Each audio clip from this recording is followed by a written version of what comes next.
कुछ जगहों के साथ कुछ ऐसी कहानियां जुड़ी होती हैं जिन पर यकीन करना आसान नहीं होता। ऐसी कहानियों पर कोई तब तक यकीन नहीं करता जब तक कि खुद के साथ ऐसा कुछ ना घट जाए, क्योंकि ये कहानियां हैं बुरी शैतानी ताकतों की। ये कहानियां हैं खून पीने वाले पिशाचों और इंसानी भेड़ियों की। ये कहानियां हैं भूतों की। कहते हैं कि एक इंसान की पूरी जिंदगी का जो सफर है वो एक ही जगह पर आकर रुकता है, शमशान घाट, कब्रिस्तान। माना जाता है कि किसी का अगर अंतिम संस्कार ना किया जाए तो उसकी आत्मा को मुक्ति नहीं मिलती। बहुत सारी बातें मानी जाती हैं जो हमारे पूर्वज कहते आ रहे हैं कि जब किसी का अंतिम संस्कार होता है तो लकड़ियां रखने के बाद वहां पीछे मुड़ के नहीं देखना होता। अगर जो ऐसा नहीं करता तो उस वक्त वहां जो अदृश्य शक्तियां होती हैं, आत्माएं होती हैं, भूत होते हैं, वो आपके पीछे पड़ जाते हैं और फिर उस इंसान को, या कहूँ तो उस इंसान की आत्मा को उसके शरीर से निकालकर अपने साथ ले जाती हैं। सूरज एक नौजवान लड़का जो अपने किसी रिश्तेदार का अंतिम संस्कार करके घर वापस लौट रहा था, और सूरज कभी ऐसी बातों को नहीं मानता था। सूरज को उस वक्त न जाने क्या हुआ, उसका मन किया, उससे रहा नहीं गया पीछे देखे बिना। उसमें उत्सुकता थी वो जानने की कि पीछे क्या है, आखिर क्या हो सकता है ऐसा करने पर। आप जब ये पूरी कहानी सुनेंगे तो आपको अंदाजा जरूर हो जाएगा और फिर कभी ऐसा करने के बारे में सोचेंगे तक नहीं। सूरज, जिसकी उम्र 16 साल की थी, वो अपने गांव छुट्टियां मनाने के लिए गया हुआ था। सूरज जो था वो हमेशा से शहर में रहा था। उसे गांव के रहन सहन और भाषा का जरा भी अंदाजा नहीं था, और इस गांव में आना उसका लगभग 7 सालों बाद हुआ था। सोचा था कि पूरे 1 महीने रहकर जाएगा। अपनी पूरी तैयारी के साथ आया था। थोड़े टाइम पहले तो उसकी 10वीं के एग्जाम खत्म हुए थे, और जैसा कि एग्जाम के बाद लंबी छुट्टियां मिलती हैं और 10वीं के बाद तो थोड़ी ज्यादा ही मिलती हैं। सूरज के गांव का नाम ठीक से तो याद नहीं, पर कोई पहाड़ी गांव था उसका। ज्यादातर समय उसका घर से बाहर ही बीतता था, खेल कूद में लगा रहता था। कुछ दिन यूं ही मस्ती मजाक में बीत गए, पता भी नहीं चला। एक दिन उसके मोहल्ले के एक बुजुर्ग व्यक्ति, जिनकी उम्र लगभग 75 के आसपास थी, किसी कारणवश उनका निधन हो गया। गांव में जो मोहल्ले होते हैं ना, वहां पे जो कनेक्शन होता है, या कह लो कि बॉन्डिंग बहुत अच्छी होती है शहरों के मुकाबले। तो जब उन बुजुर्ग व्यक्ति का निधन हुआ, उसके बाद उनके अंतिम संस्कार की विधि शुरू हुई और शमशान ले जाने की तैयारी शुरू हुई। सूरज को शुरू से ही भूतों की कहानी में बड़ी दिलचस्पी थी, लेकिन उसे विश्वास बिल्कुल भी नहीं था। जब कभी कोई उसे ऐसी कहानी सुनाया करता तो वो इन सब बातों को फालतू बातें या बकवास कह के मजाक बनाया करता था। सूरज ने बहुत से लोगों से सुना था और कुछ इंटरनेट पर भी पढ़ा था कि शमशान में भूत और आत्माएं होती हैं, और उसे कभी किसी की अंतिम यात्रा में जाने का अनुभव भी नहीं था। और वैसे भी वो छोटा बच्चा था तो उसका वहां क्या काम। लेकिन इस बार वो जिद करने लगा और उसे वहां पर जाके ये प्रक्रिया देखने की उत्सुकता थी। हालांकि इसमें उत्सुकता जैसी तो कोई बात थी नहीं, लेकिन वो शायद इस बात को लेकर बड़ा एक्साइटेड तो था। अब जब अंतिम संस्कार की विधि के लिए जैसे ही ट्रक में उस शव को रखा गया तो सूरज भी उस ट्रक में चढ़ गया। वैसे तो वहां और भी लोग थे, पर उस भीड़ में वो भी चढ़ गया। अब ट्रक चलने लगा और सूरज की नजर बार बार उस शव पर जा रही थी। सूरज के दादाजी भी उसी ट्रक में थे, तो उन्होंने उसे देखा और कई बार इस बात को लेकर टोका भी। कहा कि बेटा, कभी भी ऐसी चीजों को या ऐसी जगहों को ज्यादा बार बार घूर के नहीं देखना चाहिए। लेकिन सूरज कहाँ किसी की सुनता, उसके दिमाग में शायद कुछ और ही था। खैर, शमशान पहुंचने के बाद शव को उस ट्रक से उतारा गया। थोड़ी देर में अंतिम संस्कार की विधि शुरू हो गई, और पूरी विधि के समापन हो जाने के बाद सभी को कहा गया कि इसके बाद कोई भी पीछे मुड़ के नहीं देखेगा और ना ही इस शख्स का नाम लेगा जिनकी मृत्यु हुई है। इसके बाद सबको लकड़ियां दी गई और उन सब लकड़ियों को पीछे फेंककर सारे लोग आगे बढ़ गए। सूरज का मन बार बार ये चाह रहा था कि वो बस एक बार जरूर पीछे देखे, पीछे मुड़ के देख लूं बस। लेकिन शायद अगर वो ऐसा करता तो उसे सबकी डांट खानी पड़ती। इस वजह से वो बाकी सबसे थोड़ा धीरे धीरे चलने लगा और मौका मिलते ही उसने एक बार पलट के देखा और तब वहां उसे जो दिखा कि उस शव के आसपास कोई 3 या 4 परछाई उस शव के पास घेरा सा बना रही थी। सूरज ने जब उन्हें देखा तो उन परछाइयों की नजर सूरज पर पड़ गई। ये देखकर सूरज की हालत खराब हो चुकी थी, उसकी धड़कनें बढ़ चुकी थी। अब ज्यादा कुछ ना सोचते हुए वो आगे बढ़ गया। अंतिम संस्कार की विधि के बाद वो अपने घर पहुंचा, नहा धोकर अपने कमरे में आया। रात हो चुकी थी, लेकिन उसे ये जरा भी अंदाजा नहीं था कि उसने किस मुश्किल से पंगा ले लिया है। इन सब बातों से अनजान सूरज सो चुका था। रात के करीब 3 बजे के आसपास उसे कोई आहट सुनाई दी। कुछ सुना उसने और वो जाग गया। उसकी जब आंखें खुली तो अंधेरे में उसने देखने की कोशिश की। देखा तो सामने की दीवार पर कोई छिपकली की तरह चिपका हुआ है और वो देखते ही सूरज की सांसें फूलने लगी। उसने अपनी आंखें बंद की, अपने चेहरे को ढक लिया। धीरे धीरे उसने बाहर देखने की फिर से कोशिश की तो अब उसने छत से लटके पंखे पर किसी परछाई को देखा जो कि पंखे के साथ साथ घूम रही है। उसने फिर से अपनी आंखें बंद कर ली और अब उसे महसूस हुआ कि कोई उसके बिस्तर पर धीरे धीरे उसके पास आ रहा है। सूरज की अब सांसें चढ़ने लगी, पर पता नहीं कैसे उसके मुंह से चीखने की आवाज निकली, जिसके बाद घर के बाकी लोग अपने कमरे से बाहर आ गए। उन्होंने सूरज को पूछा, क्यों चिल्ला रहा है, क्या हुआ? तब सूरज ने डरते हुए अपनी कांपती हुई आवाज से उस दीवार की तरफ इशारा किया। जब बाकी लोगों ने देखा तो उस दीवार पर कोई नहीं था, पर सूरज ने सबसे कहा कि मुझे वहां पर कोई परछाई दिखी थी जो शायद मुझे मारना चाहती है। दादाजी ने सूरज को देखा और कहा, मैंने तब वहां उस ट्रक में तुम्हें मना किया था ना कि कोई जरूरत नहीं वहां जाने की, और पता नहीं क्यों तुम्हें तो बस वो देखना ही था। वहां जाके तुम्हें डर लग रहा है, इसलिए सोने के बाद सपने डरावने आ रहे हैं तुम्हें। लेकिन दादाजी ने किसी तरह उसके पास बैठ के उसे सुलाने की कोशिश की और सुला दिया, जिसके बाद सूरज को भी लगा कि शायद ये उसका वहम हो।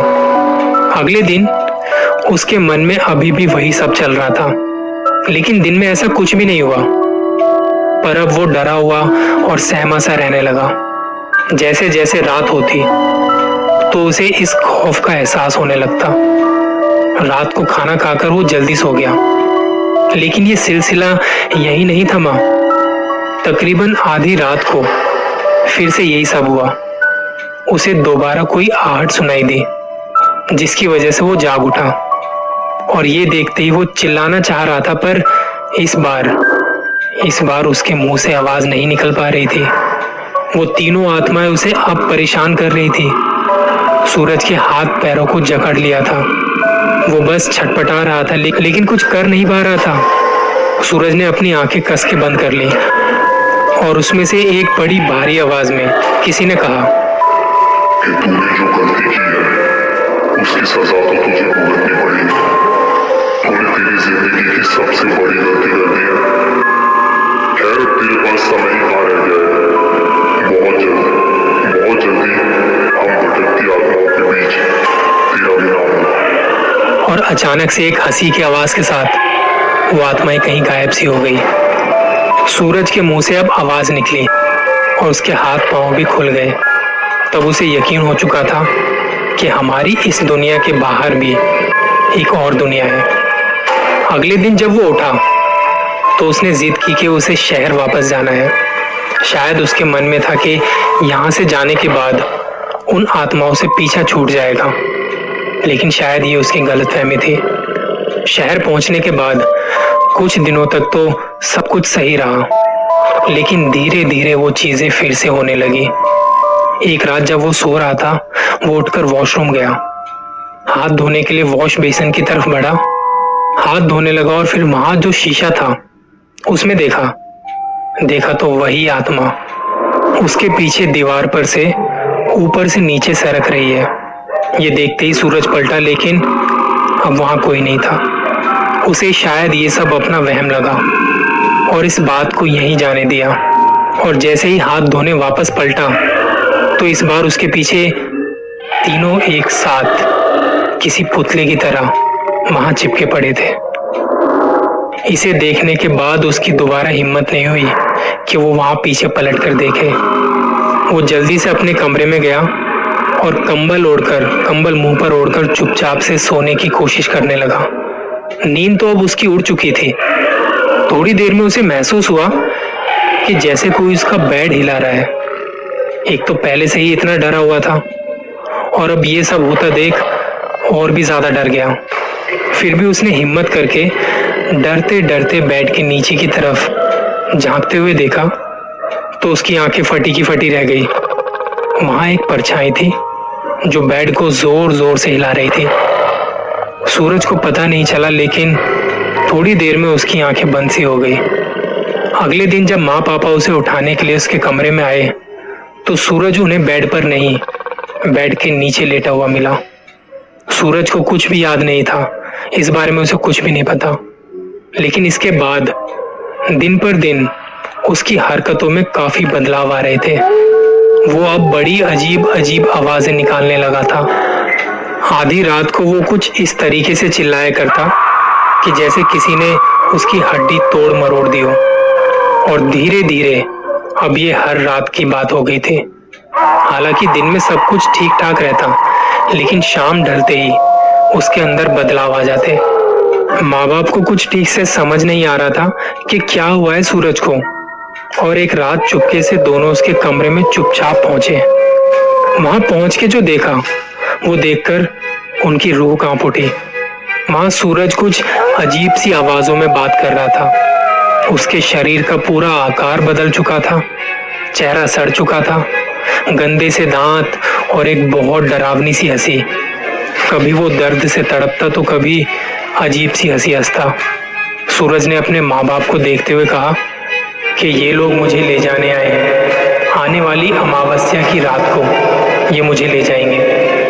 मेरे पास बस तब तक का समय है, आप मुझे बचा नहीं पाएंगे। माँ बाप अपने बच्चे की इस हालत को देखकर रोने लगे। सूरज के पिताजी को याद आया ये गांव से आने के बाद ही ऐसा हुआ है, यानी कि इसका कनेक्शन गांव से ही है। कहीं ना कहीं गांव में ही कुछ ऐसा हुआ है जिसकी वजह से आज उसकी ऐसी हालत है। जैसे तैसे रात निकली। अगले दिन जब सूरज नॉर्मल था, क्योंकि वो दिन में नॉर्मल सा रहता था, तब माँ पापा ने पूछा कि तूने गांव में जाकर कुछ खाया था या कहीं गया था, किसी का मजाक बनाया था या कुछ ऐसा जो तुझे करना नहीं चाहिए था। सूरज थोड़ी देर बिल्कुल चुप रहा, लेकिन जब उसने दिमाग पे और ज्यादा जोर डाला तो उसे याद आया और ज्यादा देरी ना करते हुए सब कुछ सच बता दिया। जिसके बाद माँ बाप ने यह तय किया कि इसे इन बुरी ताकतों से छुटकारा सिर्फ गांव में ही मिल सकता है। दोनों ने सोचा कि अब गांव निकलना चाहिए, लेकिन इसे वहां लेके नहीं जा सकते, क्योंकि सफर में उसे कुछ हुआ तो जान पर बनाएगी। एक रात माँ पापा ने जाने से पहले जब सूरज सो रहा था तब उसे उसके बेड से बांध दिया था कि कहीं गलती से वो खुद को कोई नुकसान ना पहुंचा दे। अब ज्यादा समय बर्बाद ना करते हुए उसके माँ बाप गांव के लिए निकले और वहां पहुंचकर दादाजी को सारी बातें बताई। सारी बातें सुनकर दादाजी ने कहा, ये तो बड़ी खतरे वाली बात है बच्चे के लिए। एक काम करते हैं, एक आदमी है जिसे मैं जानता हूँ, यहाँ किसी को भी कोई दुख तकलीफ होती है तो सब उसी आदमी के पास जाते हैं। अब समय बर्बाद ना करते हुए उनके पास वो तीनों पहुंचे। जहां ये लोग गए थे इनका नाम था गौरी शंकर। वो एक पंडित थे जो शमशान में पिंड दान वगैरह करते थे, वहां पर यज्ञ वगैरह भी करते थे। उन्हें जाकर बताया सूरज के बारे में, तो गौरी शंकर जी तभी उनके साथ चलने को तैयार हो गए। जब ये लोग घर पहुंचे तो वहां का माहौल डरावना और काफी उथल पुथल भरा था। सूरज अपने कमरे में नहीं था। बाहर आके दूसरे कमरे में देखा तो पंखे से उल्टा लटक रहा था।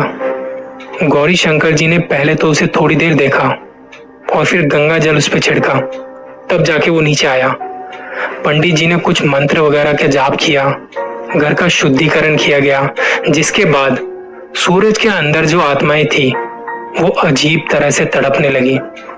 पंडित जी ने अपनी पूरी ताकत लगाई और पूरी ताकत लगा के सूरज के शरीर से उन आत्माओं को बाहर किया।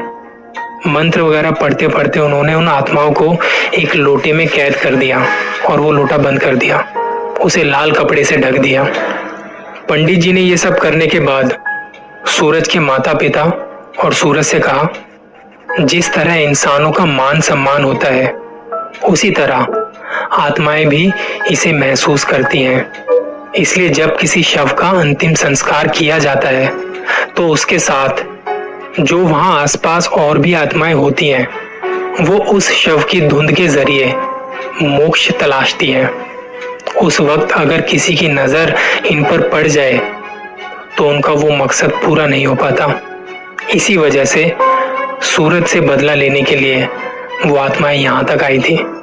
अगर ज्यादा देर हो जाती तो वो इसकी आत्मा को शरीर से खींचकर अपने साथ ले जाते। सूरज ये सुनते सुनते बेहोश होकर गिर पड़ा, लेकिन कुछ समय बाद उसे होश आया। उसे अपने किए पर बहुत ज्यादा शर्मिंदगी महसूस हुई। तब गौरी शंकर जी ने उसे एक धागा बनाकर दिया और कहा, इसे हमेशा अपने पास रखना। कहते हैं ना कि अंधविश्वास तब तक ही रहता है जब तक कि खुद के साथ ना घट जाए। इस कहानी से एक सीख मिलती है कि हमें हर चीज की इज्जत करनी चाहिए। कहने को तो भगवान भी हमें नहीं दिखाई देते, लेकिन फिर भी सबके घरों में मंदिर होते हैं जिस पर शायद सभी का विश्वास होता है। आप बताइए, आप कितना विश्वास करते हो इन चीजों पर? और हाँ, अपना ख्याल रखिएगा।